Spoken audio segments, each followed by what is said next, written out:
Dando então o nosso tema sobre finanças, nós iniciamos falando sobre essa necessidade que a própria Bíblia nos mostra.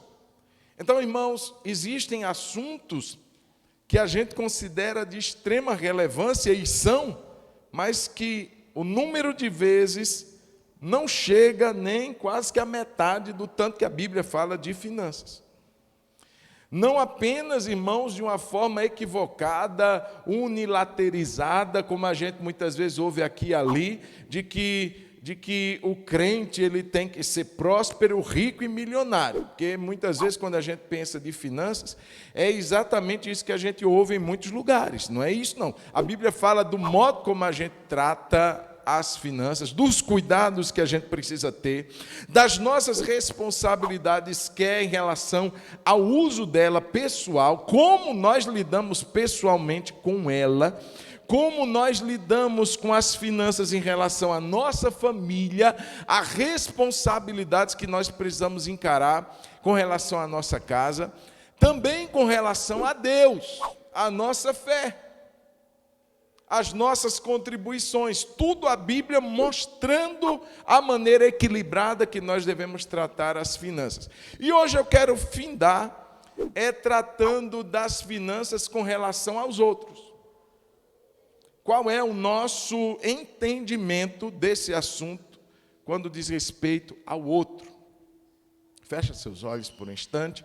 Obrigado, Senhor, por esse momento, mais uma vez que vamos estar lendo essa palavra que é a tua palavra, que é a verdade, que liberta, que transforma, que muda nosso entendimento, nossa maneira de pensar, e quando ela muda nossa maneira de pensar, tudo muda, porque nós começamos a agir não apenas como meros ouvintes da tua palavra, mas como praticantes da tua palavra.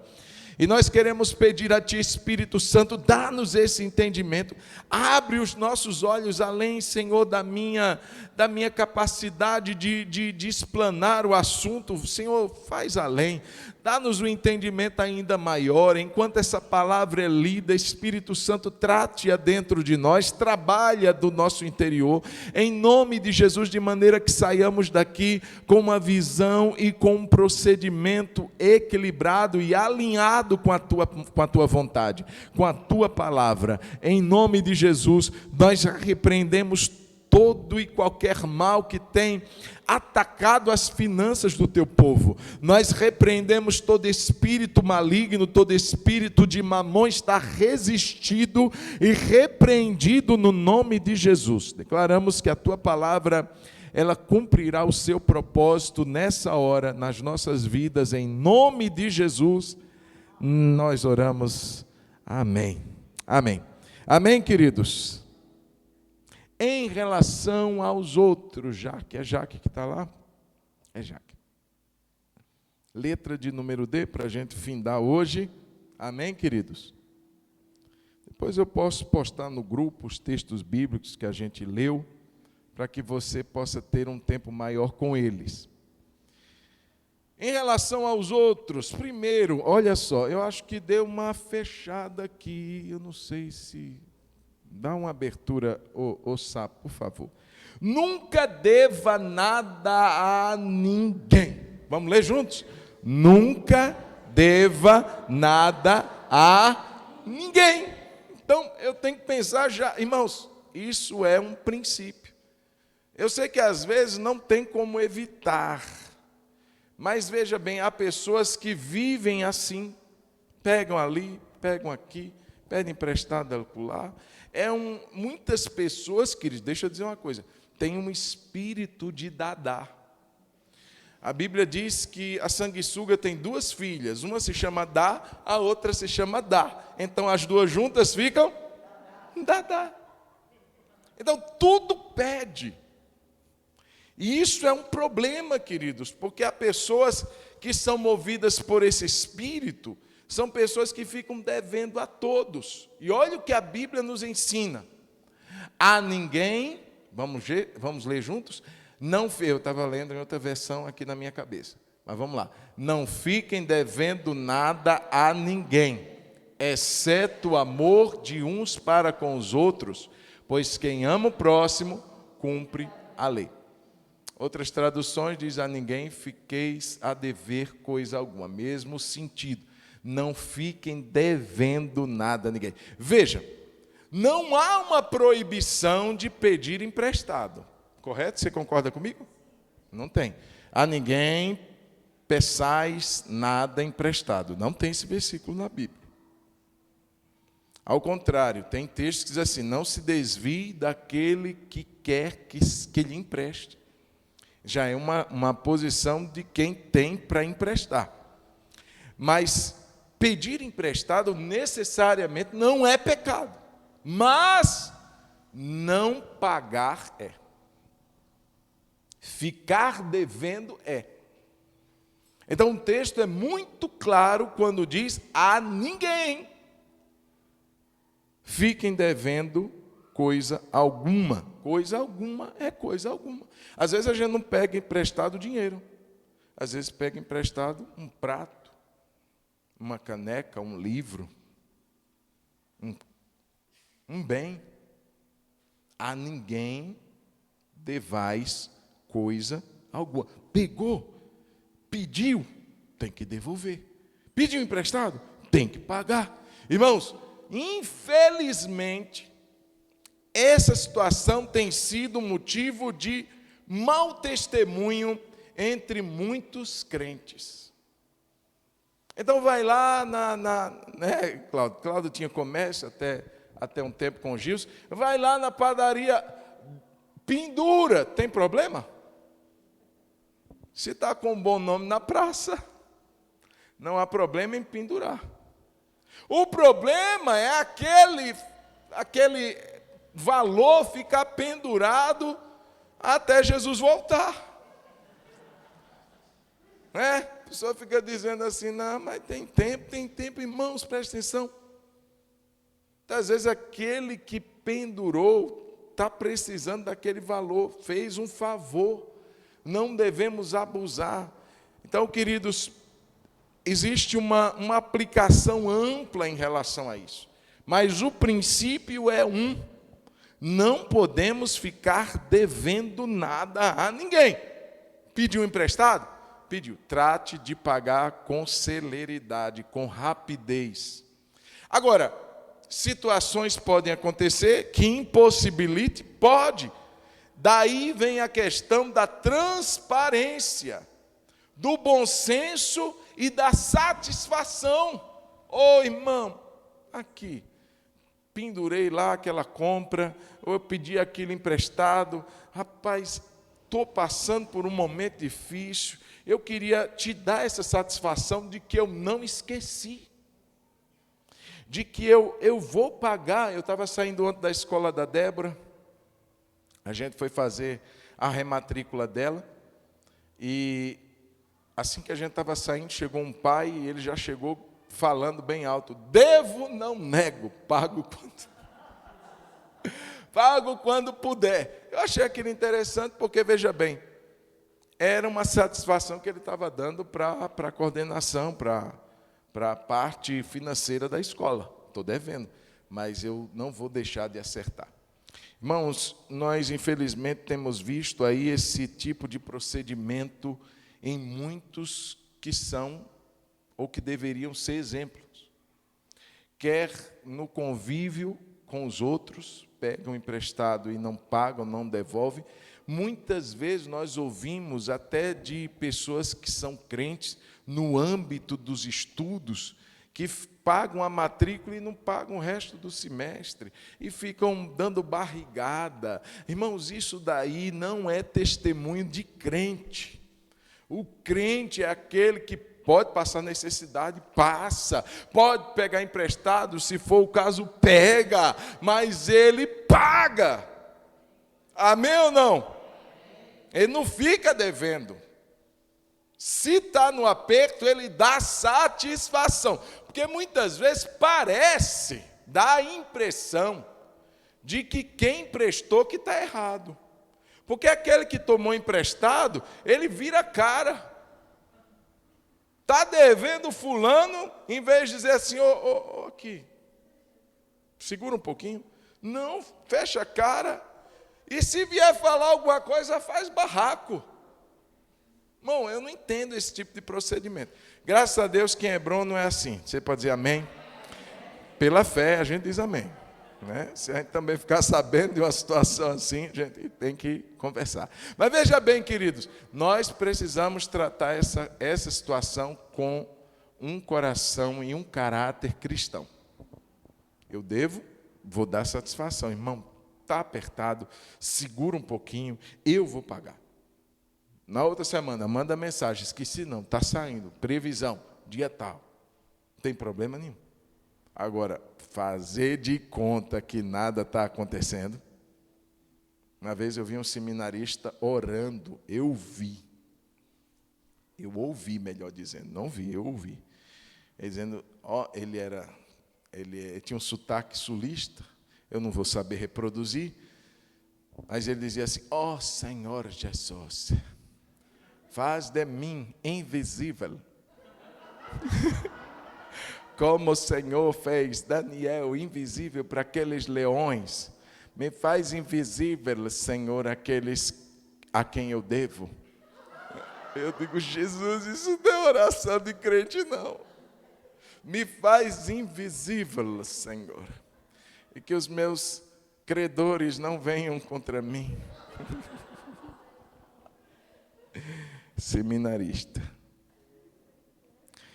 Então, o primeiro princípio é nunca, vamos lá repetir, nunca deva nada a ninguém. Qual é o texto? Romanos 13:8, não fiquem devendo nada a ninguém, exceto o amor de uns para com os outros, e isso daí a gente nunca vai saldar essa dívida chamada amor.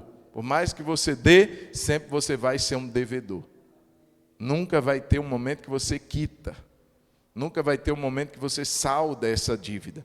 Eu e você sempre vamos dever o amor ao nosso irmão, uns aos outros. Segundo princípio em relação à nossa relação financeira no que diz respeito ao outro.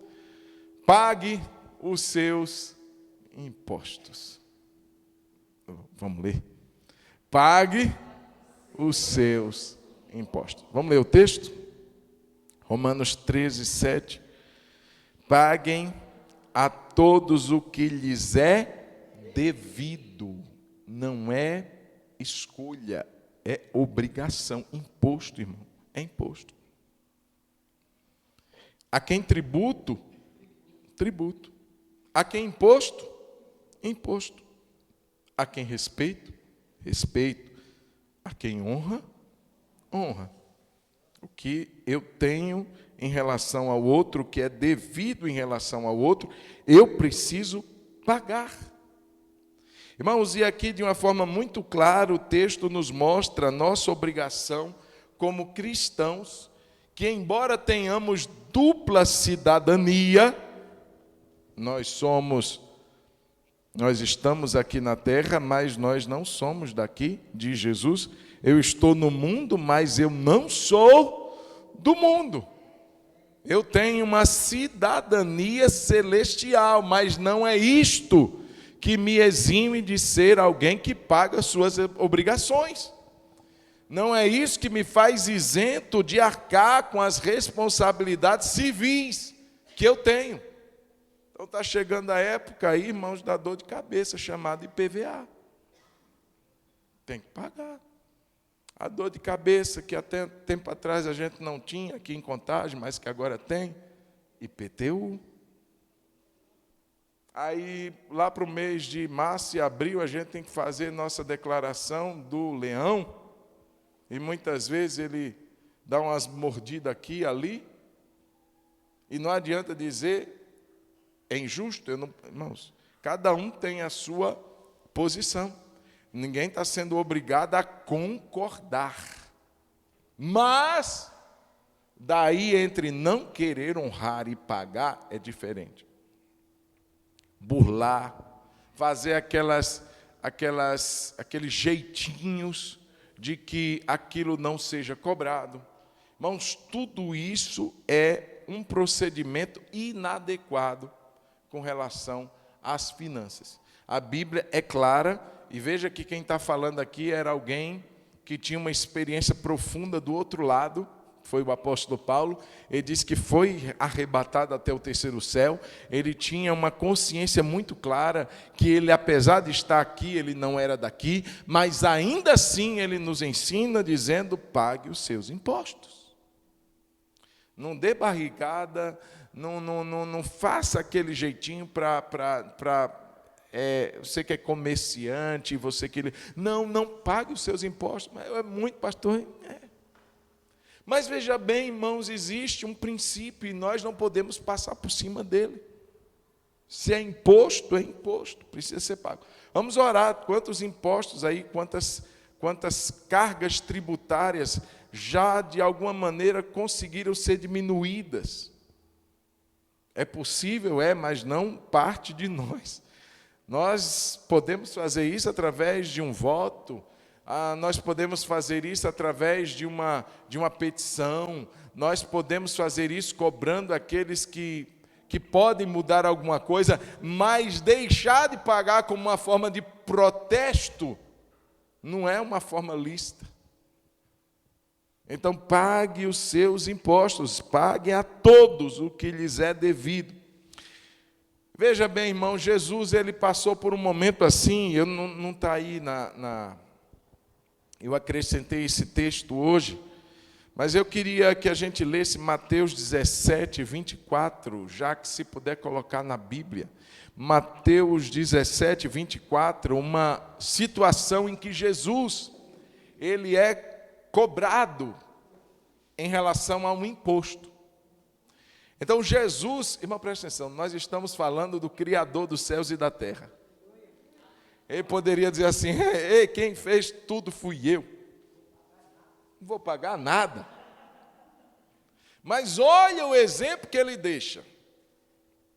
Mateus 17, 24. Nós vamos ler até o verso de número 27. Os irmãos acompanhem, por favor. Quando Jesus e os discípulos chegaram a Cafarnaum, os que cobravam o imposto das 2 dracmas se dirigiram a Pedro e perguntaram. Acho que o meu saiu. O mestre de vocês não paga as 2 dracmas? Veja, esse tributo, irmãos, era o tributo, ou um imposto, melhor dizendo, do templo. Era um imposto religioso. Moisés havia colocado na lei, a mando do Senhor, que todo homem acima de 20 anos deveria oferecer um resgate pela sua vida, e isso seria um imposto destinado ao templo, à manutenção do templo. Por um tempo isso foi negligenciado.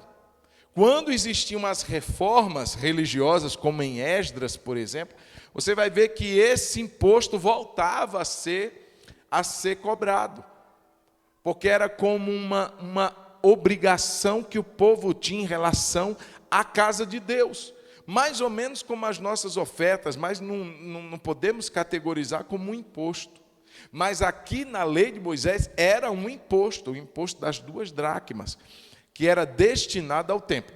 Aí chegam os irmãos, era cobrado uma vez ao ano, esse imposto das 2 dracmas. Então chegaram esses, não eram os publicanos, porque os publicanos eram os cobradores de impostos de Roma. Por isso eles eram odiados pelos judeus. Esses daqui não eram pessoal do templo. Então chegaram para Pedro e disseram assim: aqui, o mestre de vocês não paga, não? O imposto do templo das 2 dracmas. Aí no verso 25, Pedro respondeu: claro que paga. Quer que Pedro respondeu? Claro que paga. Quer que o cristão faz em relação aos impostos? Ele paga. Amém, irmãos? Quando Pedro estava entrando em casa, Jesus se adiantou dizendo: Simão, o que você acha? De quem os reis da terra cobram impostos ou tributo? dos seus filhos ou dos estranhos? Você acha que César cobraria o imposto dos filhos dele? A ideia era que não. Jesus ele dá uma lição aqui interessante, irmãos, porque aquele imposto era um imposto do templo. Supostamente o dono do templo era o pai de Jesus. A casa do meu pai. Então ele faz uma pergunta para Pedro: de quem é que os governantes cobram tributo, os reis da terra? Dos filhos ou dos estranhos? Quando Pedro respondeu dos estranhos, Jesus lhe disse: logo os filhos estão isentos. Mas, e aí Jesus estava aqui também mostrando para Pedro quem ele era, o Filho de Deus, daquele a quem as pessoas chamavam de Deus. Ele era o filho dele, o meu pai, a casa do meu pai. Jesus lhe disse: logo os filhos estão isentos. Verso 27. Mas para que não os escandalizemos. Jesus poderia dizer assim: estou isento, não vou pagar não. Você estava errado, Pedro. Eu não vou pagar. Jesus não, ao contrário, nós vamos pagar. Agora, interessante o que vem depois, irmãos. Vá ao mar, jogue o anzol, puxe o primeiro peixe que fisgar. Ao abrir a boca do peixe, você encontrará uma moeda que correspondia às 2 dracmas. Pegue essa moeda e entregue aos cobradores para pagar o meu imposto e o seu. Irmãos, tem uma escola teológica aí, e uma das matérias dessa escola, relativa a finanças, eles afirmam que Jesus era uma pessoa extremamente milionária, rica. É a proposição dessa escola. Quando eles falam sobre finanças, eles dizem que Jesus era rico. Irmãos, eu pergunto, um homem rico não teria um imposto desse para pagar?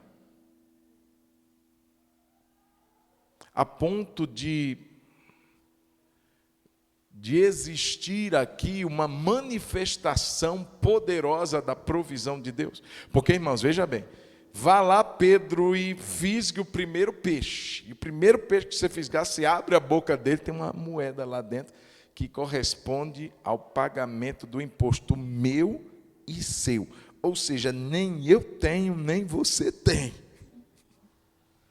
Então, Deus irá prover essa... Irmãos, eu não sei como, mas isso é milagre.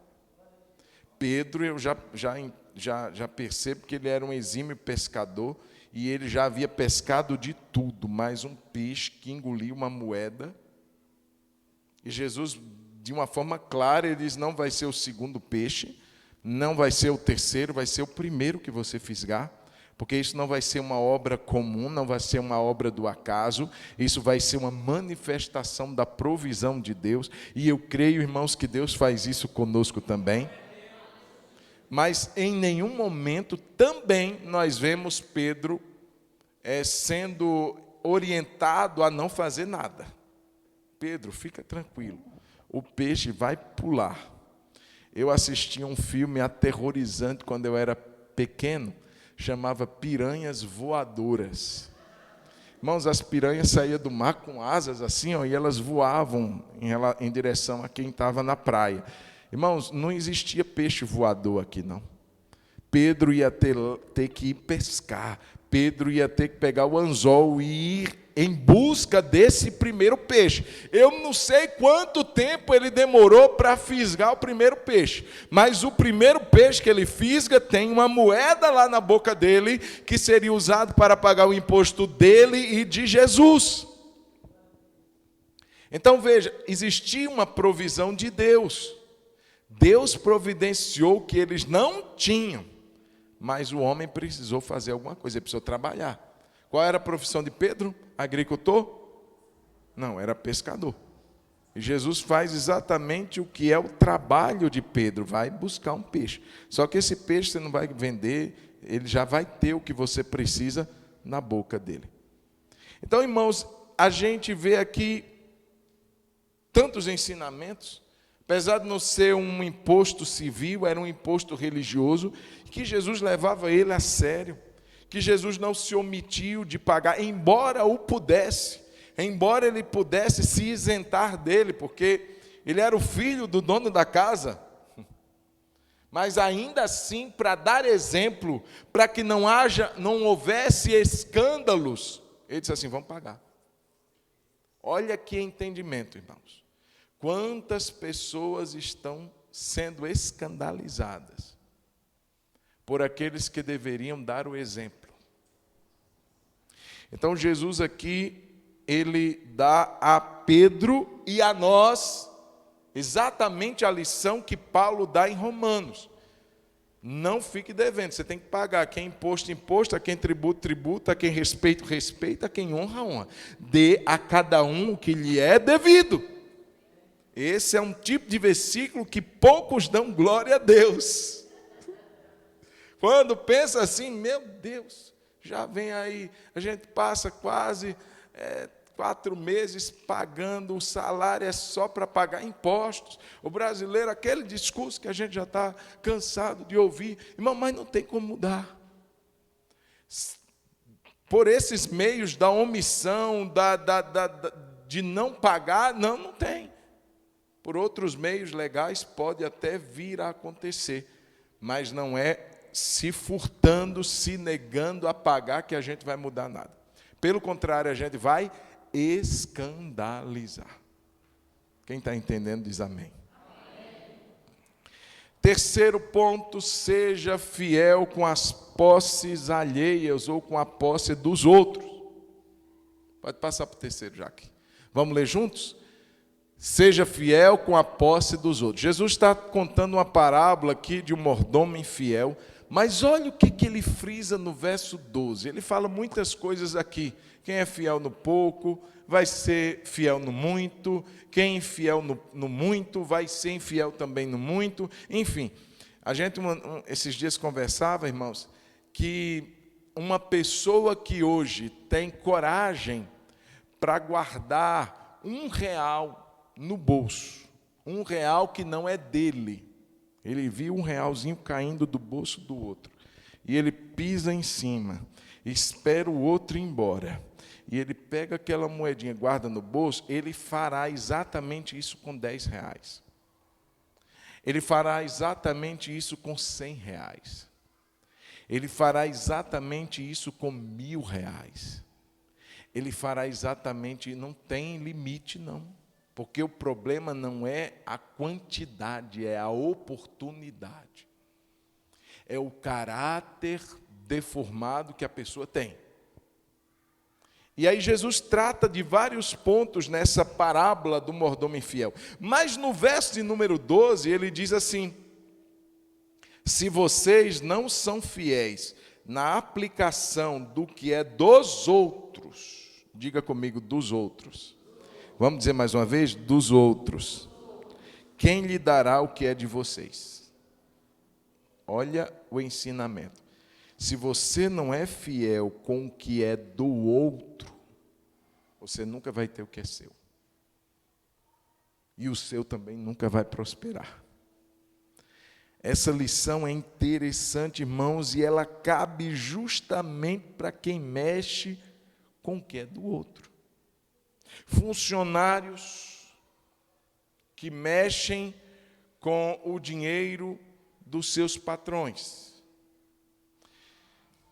Servidores públicos, tutores. Então eu cuido de alguém, e eu não apenas cuido daquele alguém, mas o salário daquele alguém cabe a mim administrar. Eu tenho que ser fiel com a posse alheia. Administradores, pastores e etc. Todos os que de alguma maneira direta ou indiretamente tratam com o que é dos outros, precisam mostrar integridade, precisam mostrar confiabilidade, porque não é seu, não é meu. Irmãos, muitas vezes, muitos irmãos, às vezes, talvez não entenderam algumas posições que a gente tomou. A igreja não é minha, não é do pastor Edeci, não é do pastor Júlio. A igreja, é lógico, é de Deus, mas é da comunidade. Mas existe uma administração. Então, muitas vezes, já aconteceu, há muito tempo atrás, de me ligarem e dizer: pastor, eu queria ver se o senhor me empresta as cadeiras brancas da igreja, porque vai ter um churrasco na minha casa, e eu vou receber. Irmãos, meu desejo era emprestar. Mas você entende que isso não é meu? Não é meu. Se eu empresto para um, eu tenho que prestar para todo mundo. Aquele que eu vou emprestar, eu tenho confiança de que zelará. Mas e o outro, que talvez não tenha tanto cuidado? Eu vou ter que emprestar também. E aí cabe a mim responder. Os irmãos entendem? Não é meu, gente. Estou dando só um exemplo aleatório. Eu poderia dar outros. Mas eu quero dizer que nós que lidamos com o que é do outro, precisamos ter cuidado. Precisamos ter credibilidade.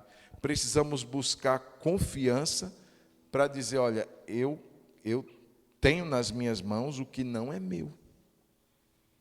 É o José que tem a posse de tudo o que é do outro. E ele chega a dizer para a mulher do Potifar: o meu Senhor me deu tudo nas minhas mãos. A única coisa que ele não me deixou ter nas minhas mãos foi a mulher. Eu não posso fazer esse tipo de procedimento. A pomba gira lá na cara dele. Piriguete. Isso assim, irmãos, e ele não, veja, olha o procedimento de José. José não repreende o demônio. Pomba gira, eu te ordeno, sai dessa mulher, água. José não faz isso. José, em outras palavras, dá linha, ele corre. Porque a Bíblia não diz, irmãos, para a gente resistir o pecado, é resistir o diabo. O pecado a gente vaza. Quem está entendendo? Mas ele diz assim: ei, essa administração aí o meu Senhor não colocou na minha mão, não. Tudo na casa do meu Senhor ele colocou aqui, mas a senhora não. A senhora de jeito nenhum, a senhora é dele. Até nisso ele mostrou integridade no que era do outro. Ele sabia até que limite ele deveria ir. Se alguém nos confiou algo, irmãos, se alguém colocou confiança em você, quer seja por um vínculo trabalhista, quer seja por outro e qualquer vínculo, nós precisamos ser fiéis na aplicação do que é do outro, para que o nosso seja próspero e abençoado. Amém, irmãos? Então, cuidado se você é alguém que tem esse tipo de situação, que você lida diretamente com o que é do outro, pode ser dinheiro, pode ser bens, pode ser uma administração. Tenha esse zelo e seja extremamente fiel com aquilo que é do outro. Até mesmo se você quebrar. Imagina, você pega algo emprestado e quebra. Pelo menos a hombridade de chegar para o outro e dizer: olha, quebrei. Vou te pagar. E não esconder. E não colar. Entendeu? Quebrei a xícara do Jailton, que ele bebe café há 20 anos. Pega a Super Bond. Coloca uma tinta de caneta Bic para cobrir. Agora, aí não vai perceber de jeito nenhum. Você não está sendo fiel. É melhor dizer assim: quebrou, viu? Eu dei uma remendada aqui, mas está quebrado. Aí você disser assim: está ótimo, você dá glória a Deus e vai embora para casa.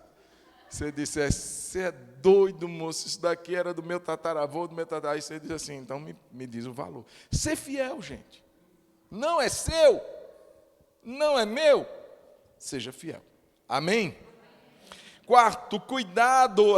Essa é boa, essa é boa. Cuidado, coloca o quarto. Vamos ler? Cuidado ao ser. Provérbios 17, 18, vamos ler? Quem não tem juízo, quem é doido, se compromete, ó, o texto é muito claro, né? Se compromete ficando por fiador do seu próximo. É proibido, gente, ser fiador de alguém? É pecado? Não, mas é arriscado. Por quê? Porque muitas vezes nós podemos enfrentar uma dupla situação. O que seria essa dupla situação? Quando ele não é uma pessoa honesta, nós corremos no risco de ter o nosso nome sujo, os nossos bens que conquistamos com esforço levados embora e uma tremenda dor de cabeça. Agora, existe uma outra situação da pessoa a quem nós ficamos por fiador ser honesta. Não ter problema nenhum em quitar com o seu compromisso, mas passar por uma situação difícil. Então, aquela pessoa que pediu, eu queria tanto que você me ajudasse, eu estou precisando que você assine. Não, é tranquilo. E é tranquilo, irmãos, eu já precisei de fiador para aluguel. Então, se eu preciso, muitas vezes eu tenho que ajudar quando é possível, mas sabendo que você corre um risco. E é isso que Provérbios está mostrando. Não é pecado, não é proibido, mas é arriscado. Porque até mesmo quem é honesto pode ficar desempregado. Querer pagar, mas por força das circunstâncias, não conseguir. Perdeu o emprego, acidentou, está afastado, enfim. E aquele que ficou por fiador tem que ter essa consciência de que pode acontecer isso. Mas de todo caso, se você e eu pudermos nos livrar, arrumar tem seguro fiança, olha aí, pode fazer assim e tal. Se puder, a ideia bíblica é essa, porque você pode se comprometer. Cuidado. Então, a lição, o princípio é cuidado. Amém, queridos? Diga para o seu irmão, diga assim, cuidado. Cuidado. E esse texto de Provérbios, quem não tem juízo, se compromete ficando por fiador do seu próximo. Eu estou caminhando para o final. O quinto princípio é seja generoso e caridoso. Vamos ler o versículo? Provérbios 11, 25, a pessoa...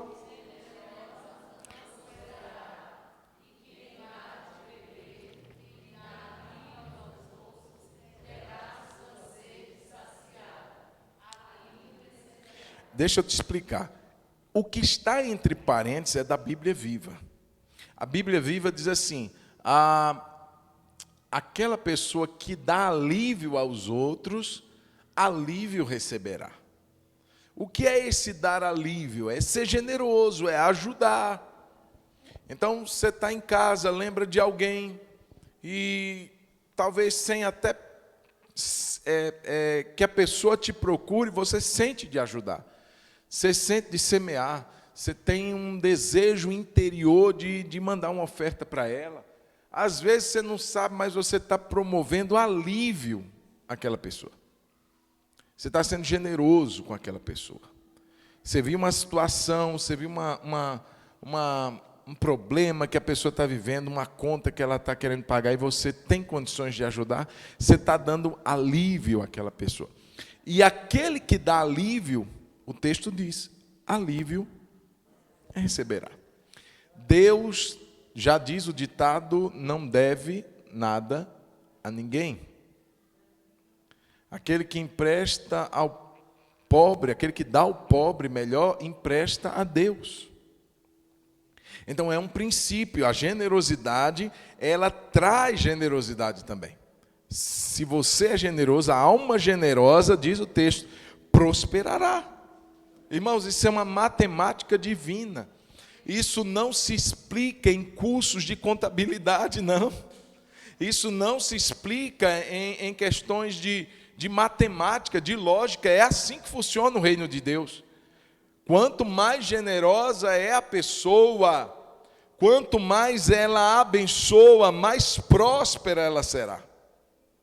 E eu queria corroborar mais um texto aqui com os irmãos, dentro desse princípio da generosidade, que está em 2 Coríntios, capítulo 8, aí tem que ir para a Bíblia, não está no slide.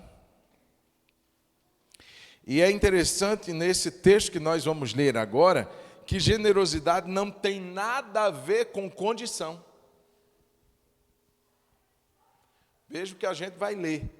Não tem nada a ver com condição financeira. Aquela pessoa é generosa porque ela é rica. Acontece de muita gente que tem muito ser extremamente suvina, avarento, pão duro, mão de vaca. É exatamente o oposto.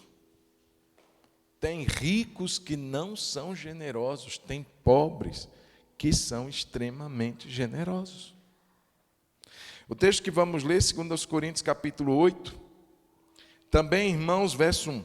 Também, irmãos, queremos que estejam informados a respeito da graça de Deus que foi concedida às igrejas da Macedônia. Aí você já para pensar, se você é daquele que só lê um versículo por dia, você já vai tomar suas conclusões. Essa igreja da Macedônia, que Paulo fala na sua carta, foi uma igreja que recebeu a graça de Deus. Ou seja, essa igreja foi uma igreja próspera, porque Deus visitou ela com graça.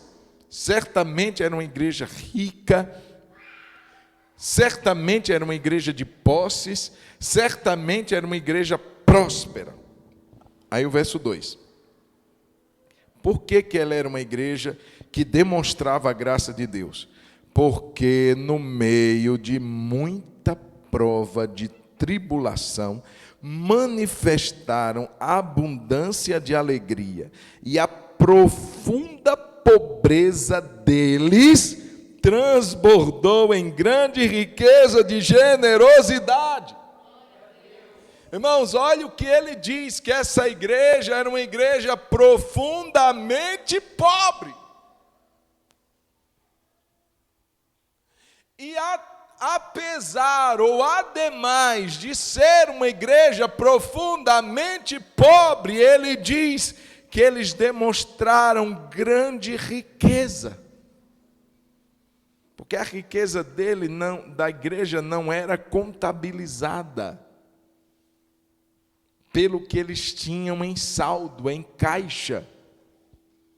Era outro tipo de riqueza. A grande riqueza de generosidade. Verso 3, Paulo diz assim, porque posso testemunhar, não foi ninguém que contou para mim não. Eu posso testemunhar que na medida de suas posses, e mesmo acima delas, eles contribuíram de forma voluntária. Irmãos, tem gente que contribui de acordo com as suas posses, e não tem nada de errado nisso. Mas tem gente que, como a igreja de Macedônia, dá um passo a mais e contribui acima das suas posses. Eu não estou falando, e volto a te lembrar, era uma igreja profundamente pobre. Verso 4. Olha o que é que eles fizeram. Pedindo-nos com insistência a graça de participarem dessa assistência aos santos. O que é que essa igreja está dizendo? Paulo, em nome de Jesus, deixa a gente ofertar. Eu imagino o pastor Paulo dizendo assim, gente, eu conheço vocês. Gente, eu conheço a profunda pobreza dessa igreja. Preocupa não. Esquenta a cabeça não. Deixa para a próxima. O ano que vem a gente faz outra campanha. Você não precisa entrar nessa não. Paulo estava fazendo um movimento para ajudar as igrejas da Judéia. E a igreja da Macedônia, pobre, diz assim: a gente quer entrar, a gente quer ajudar, a gente quer ofertar. Irmãos, e por que eu estou dizendo assim? Porque o texto diz que eles estavam pedindo com insistência. Eu imagino que Paulo, por uma vez, disse assim: gente, esquenta a cabeça não. Não, vamos deixar para o próximo ano que vem, a gente levanta mais. Paulo, a gente quer entrar agora. Paulo, a gente quer ofertar. Não, Paulo, deixa a gente ofertar. Com insistência, eles pediram a graça de participarem da assistência que seria feita aos santos. Verso 5. E não somente fizeram como nós esperávamos, mas pela vontade de Deus, deram a si mesmos, primeiro ao Senhor, depois a nós. Irmãos, eles disseram assim: a gente se oferta, Paulo, se for o caso. A gente já se ofertou. Então, se a gente já se ofertou, o que a gente tiver em casa já está ofertado há muito tempo. Irmão, que lição. Muitas vezes nós ficamos nos escondendo atrás da nossa condição financeira. Muitas vezes nós ficamos dando desculpas para nós mesmos, de que não temos condição de ajudar, de participar de um levante aí, de uma oferta para abençoar alguém, e a gente fica dizendo: não posso, não tenho, não dou, não vou. Isso é voluntário. Aqui a igreja não fez coagida, a igreja não fez obrigada, e esse é um grande princípio, irmãos, da palavra de Deus, de que tudo que é feito em relação a levante de ofertas, a campanhas, nenhuma é obrigatória. Você pode dizer amém? O texto mostra que eles o fizeram de forma voluntária. Generosidade obrigatória não é generosidade. Isso é coerção. Isso é colocar a arma na cabeça e dizer assim: me dá seu dinheiro. Imagina, eu dei uma oferta para um bandido, é mesmo? Colocou uma PT na minha cabeça, disse assim: manda tudo, e eu generosamente dei. Mentira! Você deu obrigado. Para Deus, irmãos, Ele não fica com a... participa. Senão o devorador, vou soltar a coleira dele. Vai comer toda a sua finança. Aí você, eu tenho que levar. Pastor, ele disse que o devorador e o diabo está... ele me faz medo, eu tenho... Irmão, isso não é oferta. O texto está dizendo que Paulo chegou... Em outras palavras, até dizer: gente, eu conheço vocês. E a igreja insistindo: deixa eu ofertar. Deixa a gente ofertar. Você já imaginou uma igreja que chega para o pastor e diz assim: ô pastor, a gente quer ofertar. E o pastor diz assim: não. E a igreja diz: não, mas a gente quer. E o pastor diz: não. Pois é, o que estava acontecendo aqui nessa igreja. É tão igual aos nossos dias, né? Olha que nível, irmãos. Para a gente entender que generosidade não tem a ver com condição. A igreja pobre era segundo as suas posses e ainda acima delas. E eles entendiam isso como um privilégio. E eu quero te dar essa palavra, irmãos. Quando você estiver vindo aqui à frente, não entenda isso como uma obrigação. Entenda isso como um privilégio que Deus está te dando, de você poder ser generoso. Irmãos, você percebe isso? Qual é o princípio? A alma generosa prospera. Você entende que é um princípio? Deus dizendo assim, meu filho, não fica aí não, porque eu quero te abençoar, mas existe um princípio para eu te abençoar, é se você for generoso. Deus não quebra princípios.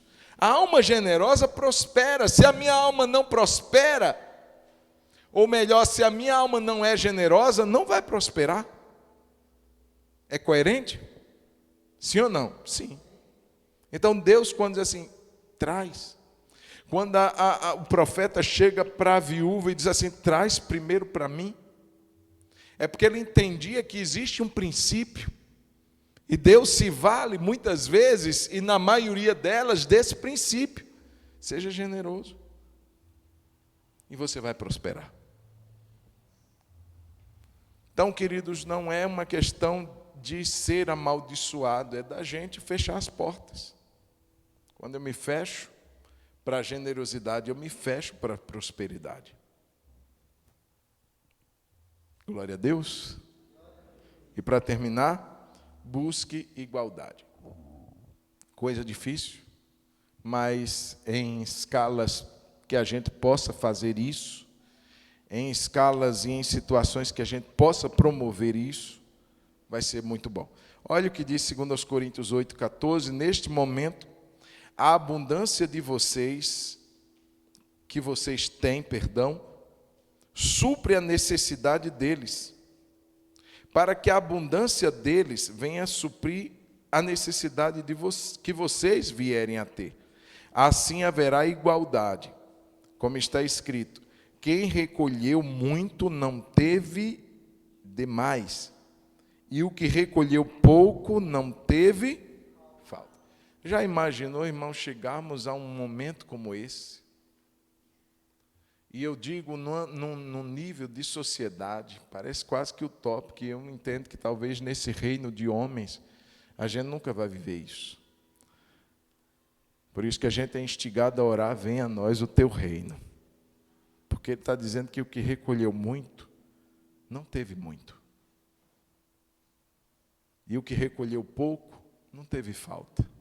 Porque o que recolheu muito, distribuiu com o que teve falta e houve igualdade. Às vezes, irmãos, tem gente andando de nariz empinado, mostrando que existe uma clara diferença entre ele e os outros. Porque teve condições de comprar algo que o outro não teve. Quem sabe você que recebeu muito e gostaria de comprar algo que o outro não tem, naquele dia você resolve dar para ele. E aí vai haver igualdade. Irmãos, coisas que a gente não pode mudar no contexto macro. Não tem como a gente mudar a situação do mundo e trazer igualdade para todo mundo. Não tem como. Desculpe.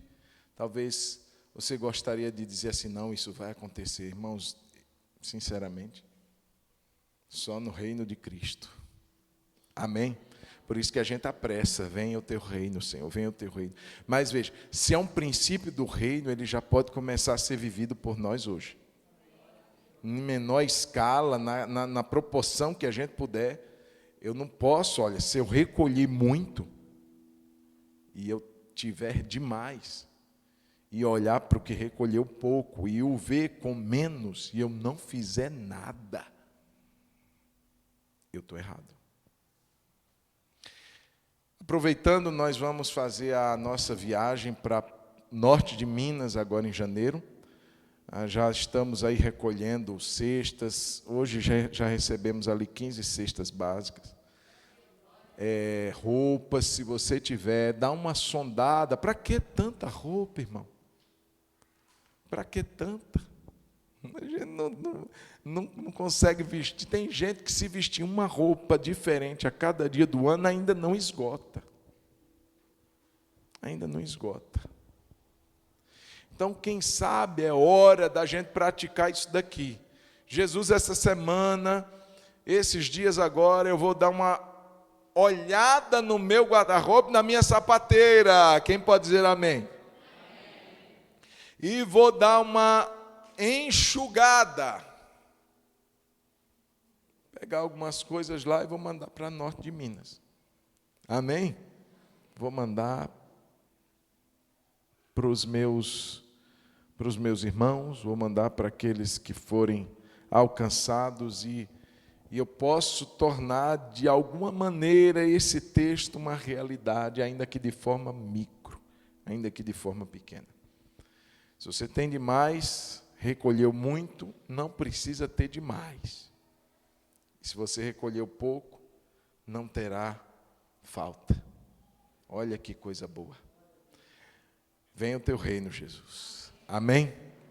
E o reino de Deus começa dentro de nós. Então, quando a gente começa a praticar princípios do reino, de generosidade, a gente é filho do reino, a gente é abençoado, a gente é próspero. Vamos orar? Vamos ficar de pé. Glória a Deus, louvado seja o nome do Senhor.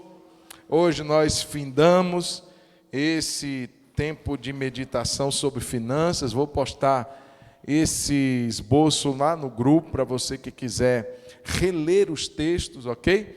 Você quiser assim ter mais tempo para meditar, vai estar postado lá. Não prometo que seja hoje, mas vou deixar lá para você que tiver interesse. Vamos orar ao Senhor? Você pode fechar os olhos e dizer... Tinha uma música que eu cantava há muito tempo atrás, que dizia... Não, não é Deus, não. É por isso que tem muito tempo atrás. Que diz assim, abre o meu coração. Como é que é? Também não lembro. Ele dizia assim, quero sentir pelas almas paixão. Quero trabalhar e contribuir. Quero ser um vaso usado por ti. Ó Pai, abre o meu coração. É Pai. Muitos estão por aí a pedir. Peguei pesado agora, né? E eu aqui me disponho a fazer. Quero trabalhar e contribuir. Quero ser um vaso usado por ti. Ó Pai, abre o meu coração. Coloca a mão no coração assim. Senhor, muito obrigado. A tua natureza, Senhor, é uma natureza generosa. A tua palavra diz que o Senhor amou. E por tanto amar o Senhor deu. Nunca vamos ouvir o Senhor da sua natureza fechando as mãos para não abençoar. Pai, nós dizemos que somos filhos do Senhor. E como podemos abrir a boca e dizer que somos filhos do Senhor, se a nossa mão está fechada, se o nosso coração está fechado? Senhor Jesus, tenha misericórdia de nós. Venha o teu reino, Senhor. Que ele comece dentro de nós. Meu Deus, como essa igreja de Macedônia, tão pobre, mas que não se privou de dizer, deixa eu participar, Paulo. Deixa eu participar, eu quero abençoar, com insistência, porque eles reconheciam que a fonte de todas as coisas é o Senhor, porque eles reconheciam que a alma generosa, ela prosperará. Pai, nos liberte do espírito de mamon, nos liberte do espírito de avareza, Deus. Nos liberte do espírito de usura. Nós rejeitamos em nome de Jesus. Nós declaramos que a nossa vida, nosso coração será generoso e nossa vida será próspera a cada dia. Nós declaramos, Senhor, que o Senhor continuará dando semente ao que semeia. O Senhor não dará semente ao que apenas come. O Senhor dá semente ao que semeia e pão para o que come. O pão que nos falta, Jesus nos ensinou a orar. Dá-nos o pão de cada dia. Supre, Senhor, as nossas necessidades. Pai, assim como o Senhor fez um milagre naquela pesca de Pedro. Ô Pedro, vai lá, o primeiro peixe. Você vai encontrar provisão para a minha vida e para a sua vida. Vai lá, vai buscar. Deus, eu quero pedir que haja milagres dentro do que cada um aqui faz. Assim como Pedro era um pescador e naquele dia houve provisão em relação ao que ele fazia. Levante sua mão assim, querido. O que você faz? Qual é o seu ganha-pão? Pai, eu peço que haja uma manifestação próspera de provisão.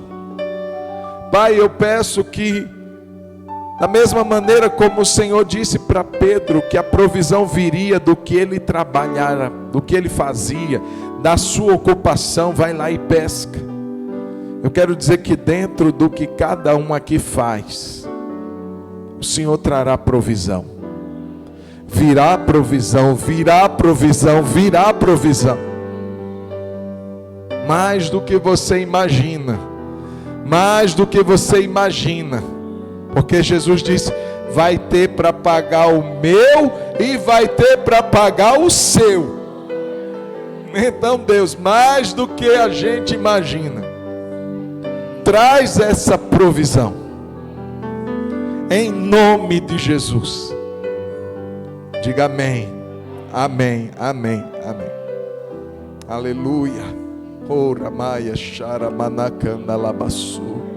Rebanacanda labassuri andarabalabarabbai. Oh, aleluia, aleluia, aleluia. Você pode orar, querido. Ore especificamente sobre isso. Ore pela sua vida financeira. Talvez seja a hora de consertar algumas coisas com Deus, com o outro. Talvez seja a hora de consertar algumas coisas com a sua família. Ora manaia xerecanda labassu. Oh meu Deus, traz um alinhamento, Senhor. Traz um alinhamento entre o nosso proceder e a tua palavra.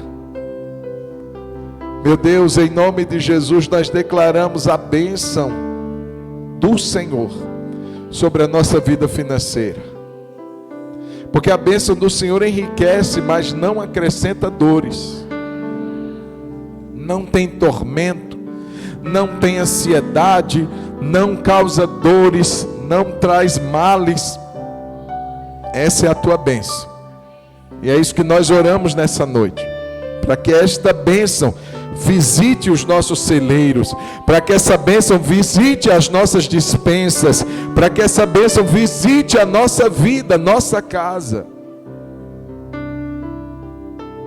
Mas dá-nos um coração igual ao teu também, Senhor.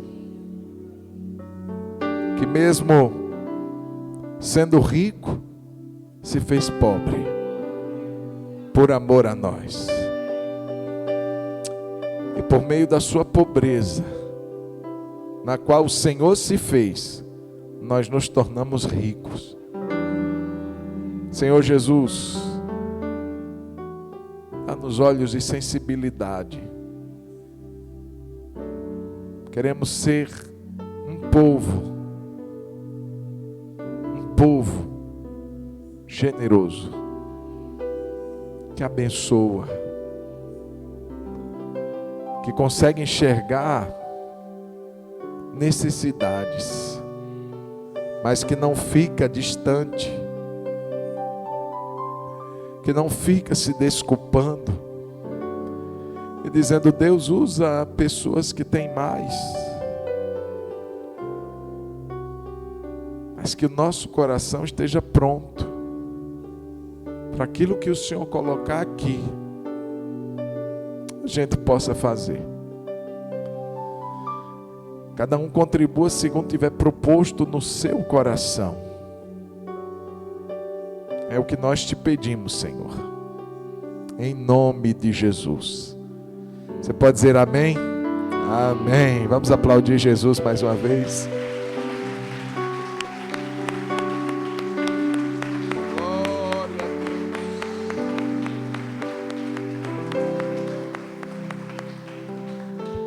glória a Deus. Está chegando a época de Natal, época de presentear.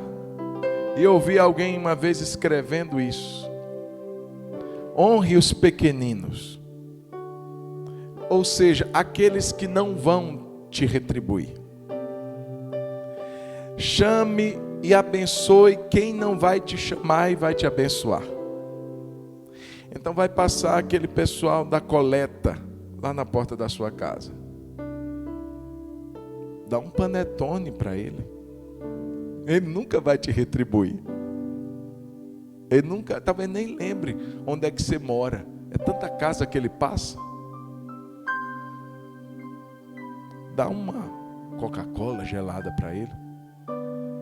O frentista que coloca gasolina no seu carro, deixa o troco com ele. A gasolina está tão cara, Jesus. Deixar o troco com ele. Fazer alguma coisa assim que você não vai ter retorno. A ideia é essa. Coisa que você não vai ter retorno. Que a gente costuma dar, às vezes esperando receber. E o princípio é, às vezes, a gente dá sem esperar receber. Deus te abençoe, vá em paz, dê um abracinho distante do seu irmão, mas se quiser dar um abraço, pode. Fica quieto. Deus abençoe sua vida, tenha uma excelente noite. O Senhor te abençoe, que você tenha o sono dos justos, você durma em paz, renovado para mais um dia amanhã, diáconos amanhã, e homens que ainda não deram nome, irmã Marta está ali, deixa o seu nome, e na carreata, você que ainda não deu nome, vai de carro, moto, caminhão, ônibus, trator, bicicleta, moto, coloca o nome lá no grupo, me manda por favor. Deus abençoe.